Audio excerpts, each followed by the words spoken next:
la Subdirección de Interculturalidad de la Dirección de Cultura Cusco organizó el conversatorio Inca Garcilaso de la Vega, pionero intercultural, con la finalidad de promover el conocimiento, generar la reflexión y el debate sobre una de las figuras más representativas de nuestra historia. A través de la obra de este insigne personaje, los comentarios reales de los incas nos permite analizar detalles de algunos problemas sociales que se resisten al decurso del tiempo. Estos problemas se han convertido en temas de estudio, puesto que tocan la identidad peruana, la cultura andina y la política intercultural. Nosotros como Subdirección de Interculturalidad mantenemos una línea de acción permanente, que es la generación de espacios de reflexión, de análisis y ojalá también de construcción de propuestas a nivel de los ciudadanos y ciudadanas de nuestra región en base a invitados. Pueden ser invitados foráneos de Lima o del extranjero y también, por supuesto, intelectuales de nuestra región. En base a las exposiciones y a las ponencias de estos renombrados profesionales, la ciudadanía, los participantes de estos espacios reflexionan. Nos interesa reflexionar, por ejemplo, sobre la dolorosa discriminación que existe en nuestro país. Cusco, lamentablemente, tiene una cifra de violencia muy alta, tiene una cifra de discriminación igualmente alta.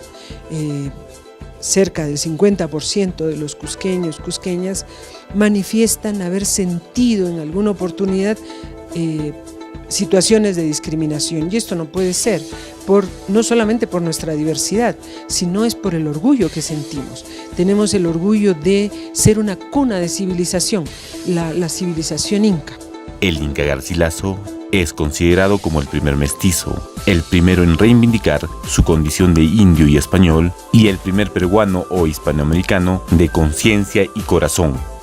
El conversatorio se realizó en las instalaciones del auditorio de la Casa Garcilaso, actual Museo Histórico Regional del Cusco, y tuvo como expositores a la magíster en Historia Margaret Najarro Espinosa, los doctores Ricardo González Vigil y Jaime Pantigoso Montes. Ella y ellos, respectivamente, fueron presentados por la subdirectora de Interculturalidad, Teresa Campos Chong.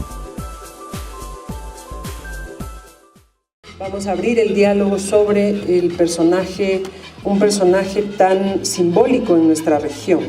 Agradecer desde la Dirección de Desconcentrada de Cultura del Cusco, agradecer la presencia también de alumnos del Colegio Garcilaso de nuestra región, de nuestra ciudad. La juventud en realidad nos asegura la renovación de nuestros conocimientos, la renovación de nuestras tradiciones y también la renovación de la historia.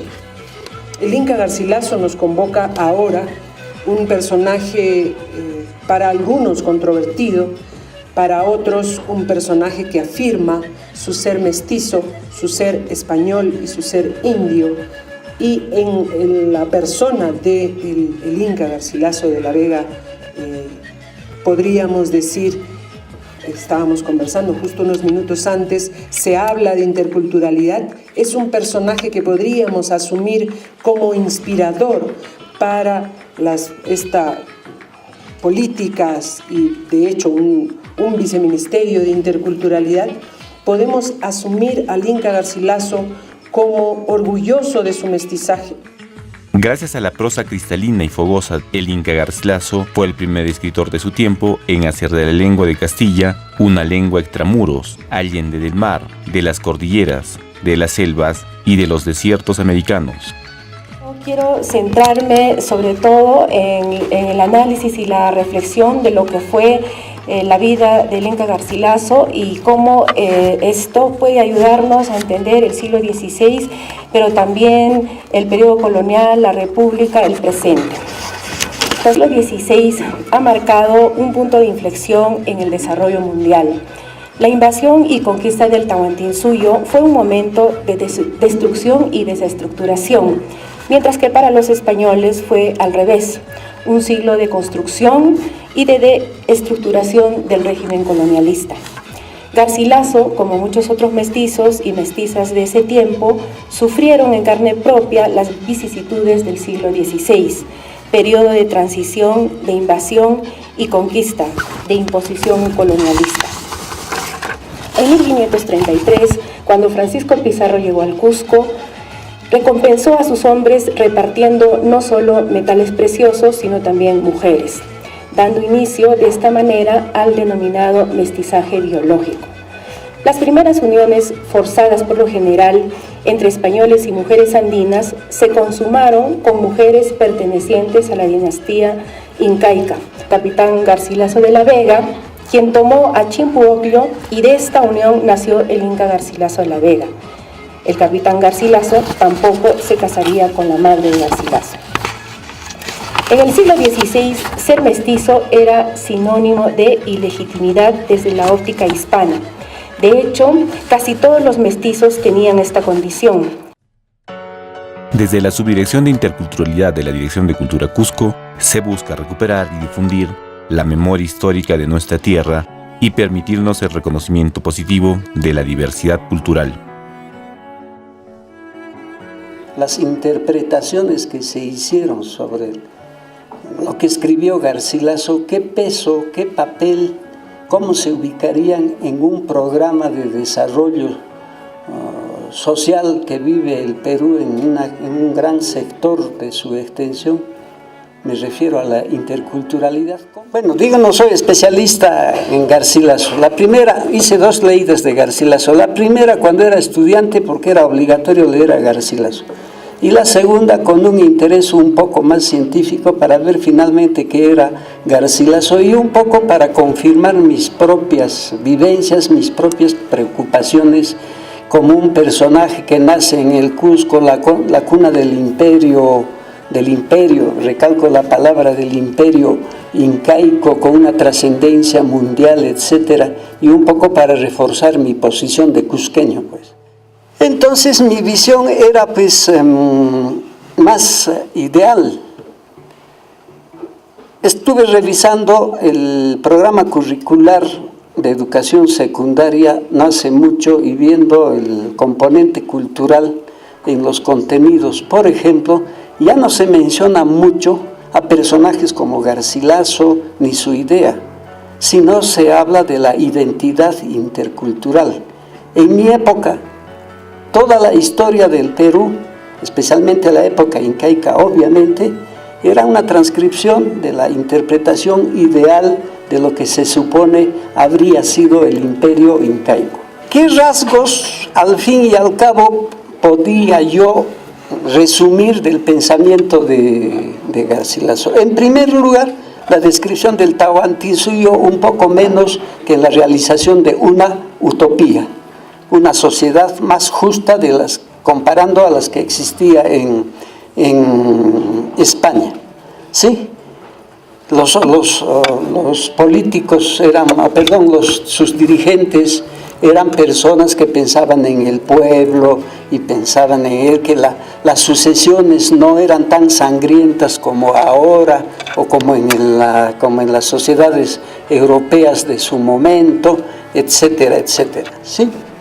Por otro lado, y lo esencial de ese discurso, sobre todo de Garcilaso, es el hecho de reconocerse como mestizo.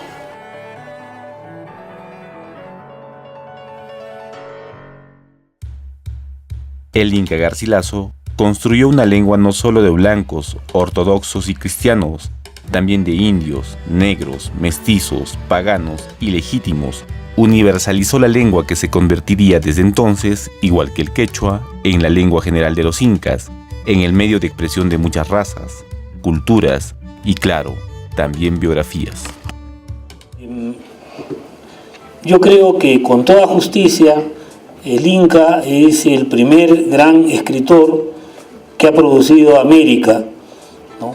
Creo que es el primer gran clásico, y los clásicos son autores que no pierden vigencia, son autores que pueden suscitar lecturas muchas veces discrepantes. Entonces, los textos del Inca, a la vez que suponen aceptación de sus dos herencias y a la vez que buscan que la parte que maneja la escritura la han traído los españoles, conozca de verdad cómo es el mundo andino, sobre el cual, según Garcilaso, los libros que se han publicado no lo logran representar tal cual es, porque esa gente no conoce el quechua, lo conoce mal o nada, o no ha tenido la fortuna de Garcilaso de vivir hasta los 20 años compartiendo a la madre y al padre y escuchando las versiones tanto de la familia materna como de los conquistadores españoles. Entonces él tiene una autoridad y por eso considera que escribe esta obra para comentar y aclarar y refutar, ¿no?, cosas que denigran y marginan a estos llamados indios. La reflexión y estos espacios, por ejemplo, el día de ayer, reflexionando en torno al personaje emblemático que es el Inca Garcilaso de la Vega, se reflexionaba sobre la discriminación, sobre el mestizaje, sobre cómo los cusqueños y cusqueñas vivimos ese mestizaje y sentimos ese mestizaje que muchas veces da como consecuencia experimentar hechos de discriminación. Queremos una serie de espacios de reflexión para revertir esa actitud, para sentir y afirmar nuestra identidad cultural, pero no una identidad excluyente, sino más bien articuladora y dialogante. Estos aciertos de la Subdirección de Interculturalidad de la Dirección de Cultura Cusco únicamente buscan promover un entorno social favorable para el reconocimiento de la interculturalidad por parte de nosotros.